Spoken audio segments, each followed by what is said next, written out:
Hello again everyone and welcome back to Sow-Grow-Harvest-Eat. Now the purpose of today's video is to give you a tour of my garden in August, give you an idea of what's growing really well, what I'm sowing in preparation for September, and hopefully give you some inspiration to get ready for those winter months and also make the most of these fantastic summer months where there's loads of great stuff you should be growing. This should be one of your most bountiful months, so let's take a tour and see what's going on. Now if you do like today's content, please hit that thumbs up as a like, please do leave a comment, and please do subscribe, as it really will help the channel.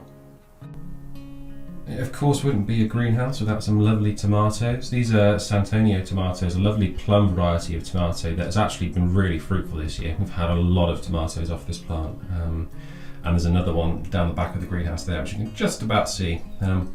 Also got some lovely SUNGOLDs as well. They're starting to produce really well. And I'm also testing a different variety, which is indigo cherry. Indigo cherries aren't quite as sweet as, say, the SUNGOLD or the SANTONIO. The SANTONIO is a fantastic sweet tomato, but these actually grow nice and big, and these ones probably are just about ripe to eat now. Those of you that know your tomatoes will recognise these as San Marzano tomatoes. Now, these are the tomatoes you'll get for tinned tomatoes, chopped tomatoes.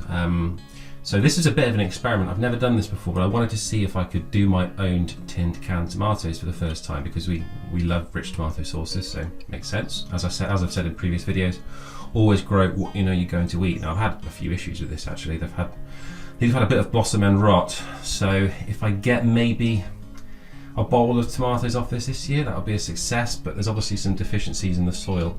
One of the things I have made a mistake on is I planted two into these really big pots. I think that's probably what's caused the issue, but you'll see a few more down here. But yeah, if you like tinned tomatoes, try growing some San Marzanos, and I'll update you later on in a year if we get a good harvest off this, and maybe even 1 or 2 cans of tinned tomatoes. I consider that a success for year 1. So this little plant you can see here is the beginnings of an avocado plant. So I literally took just the stone out of an avocado, put it in soil maybe 3 months ago now, and it's been living in the greenhouse and it is loving this heat today. Obviously going to take quite a while for avocados to produce, but it's a lovely, lovely plant, lovely looking, and hopefully produce some nice avocados in the future. Another greenhouse special is of course peppers. I've had fairly mixed success this year. You might be able to see some of the damage on these leaves from whitefly, which has been really frustrating. I've been trying to keep up with them, but they've been so vociferous this year. It's really hard to kill. But these are coming along quite nicely now. These are Romano peppers. I love growing Romano peppers because they're really sweet. One of the things I've always got to look out for is just scorching of the sun. So you'll notice I put these scorch shields up behind the peppers here, and I've also done the same thing for the aubergines. One of the aubergines got completely annihilated by a really hot summer day when I wasn't here, and the side of it got completely scorched. I wish I'd been here to put the shield down. But yeah, these Romano peppers are looking good. Not quite ripe yet. There's one there that's threatening to ripen, which would be lovely. But yeah, peppers are looking good. So if I just pull back these leaves, it will reveal some beautiful looking aubergines. Now I've had quite a few aubergines this year actually off this one plant, and I've got 4 plants in here in relatively small containers. It's a variety called MONEYMAKER, and I've had some really nice, beautiful, big aubergines. It's just been grown in a standard tomato soil with some good organic liquid fertilizer. We had one particularly large one earlier on this year, and they are really tasty. So yeah, on a day like today, aubergines will love it. Just as well I've got the scorch shield in place, because I think the top one there on the other side got a bit scorched the other day when I didn't put the scorch shield up. So make sure you have a scorch shield for really hot days in the greenhouse like this. One of the new things to me has been pumpkin, and this is a variety called small sugar. So I'm not going to get as massive as your normal big pumpkins, but really fun to grow. I've had loads of fun growing these, and we've currently got four coming on, which is looking really good. Another smaller one over there. But yeah, these are looking fantastic. You will notice I've had some powdery white mildew issues on my pumpkins this year. I keep trying to get rid of it with a treatment of just 500 mils water, 2 teaspoons of bicarb, a couple of teaspoons of eco-friendly washing up liquid, and just a drop of oil. Been doing that at night. Obviously, if you did that in the day, on a hot day like today, the oil would just scorch the leaves, and that'll be the end of the plants. So you obviously want to try and not cut the leaves off, but I'll give it another go tonight and see if I can kill this off once and for all. But the important thing is pumpkins are looking great. one of the things I'm really pleased about is these cabbage. These are cabbage CABBICE. Obviously got some lovely carrots over there, and now we've got some lovely plump cabbages to eat as well. There are quite a few of these, all looking pretty good.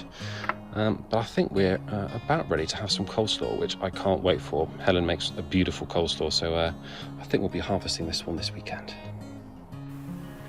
So I've come down to the very bottom of the garden with a little bit of shade from this apple tree to show you what I've sown in August, ready to be transplanted either at the end of this month or into September. Now, this time of year, you're getting your winter vegetables ready, really. You're getting your transplants ready to get a little bit of the heat of the summer, but your plants that are going to last through the winter and deliver you some really tasty, exciting crops.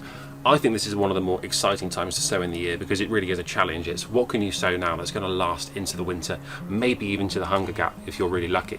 So let me show you a few of the seeds that I've sown. Over here I've got more turnip. I think turnips are great winter vegetables, so I'm just sowing some more turnip. Again, purple top Milan version, same as the one already out there. You'll notice right at the very back there's some MARZANO as well, which I've sown directly into trays. I've got some direct sown, which I've shown you earlier, but let's see which one performs better. This is CAVELO Cappuccio, which is a red cabbage variety, again from Franchi Seeds, Tuscan variety. It's supposed to be quite winter hardy. And the last thing, which is a little bit sad actually, is my pak choi, which has been decimated by a slug. I just came out here one morning and it was destroyed, and at the very top of the unit here I could see a snail trail right away along the top, so a slug has had them. Maybe they'll recover, but I'm not particularly hopeful. This is something that I might have left too late. Leek giant winter, I didn't sow these until maybe a month ago. And they're coming along fairly nicely actually, not quite ready to transplant yet. I've also got Musselburgh as well, which is looking again quite nice, but I feel like I might have sown these too late. Let's wait and find out. So potatoes, these are Maris pipers, and you can see they're beginning to die away. Let's actually see if we can find some lovely nice big potatoes under here. Let's see what we can find. Oh, there's one, not a big one, but there's a potato nonetheless. There's another one, again not too big, but yes, we have potatoes. Give this a little bit of time and we'll have some lovely big ones, I hope. So this year's CAVELO NERO is going really, really well. You can see here we're going to be in kale for a long time, but this is doing fantastically. Last year it got absolutely decimated by cabbage whites when I didn't have this netting here. Putting it in place maybe isn't as pretty as being able to see it, but it's better to be able to eat it. So this is looking great. Looking forward to eating more and more of this well into the winter. So in this bed here, with actually quite a lot of shade, is the winter brassicas. So I've got some lovely cauliflower in here, all year round cauliflower. I've got a couple of rows of that. That'll be lovely with cauliflower cheese, obviously. And I've got a row over there of Brussels sprouts, and that's Grollinger variety. You'll also notice that I've got some lettuces that are now nearing the end of their life. I'm going to pick the final leaves off those over the next couple of weeks, and I think that'll be the end of those. But I've also got some turnip in here as well. This is Milan version of turnip. I've got some others behind me that you can't see, but those turnips are coming along really nicely in this soil. But quite a lot of manure in here. So I hope you liked today's garden tour in August. It's looking great. There's loads of great fruit and veg coming through. And if you did like today's content, please leave a thumbs up, please comment, please subscribe, and I'll see you next time.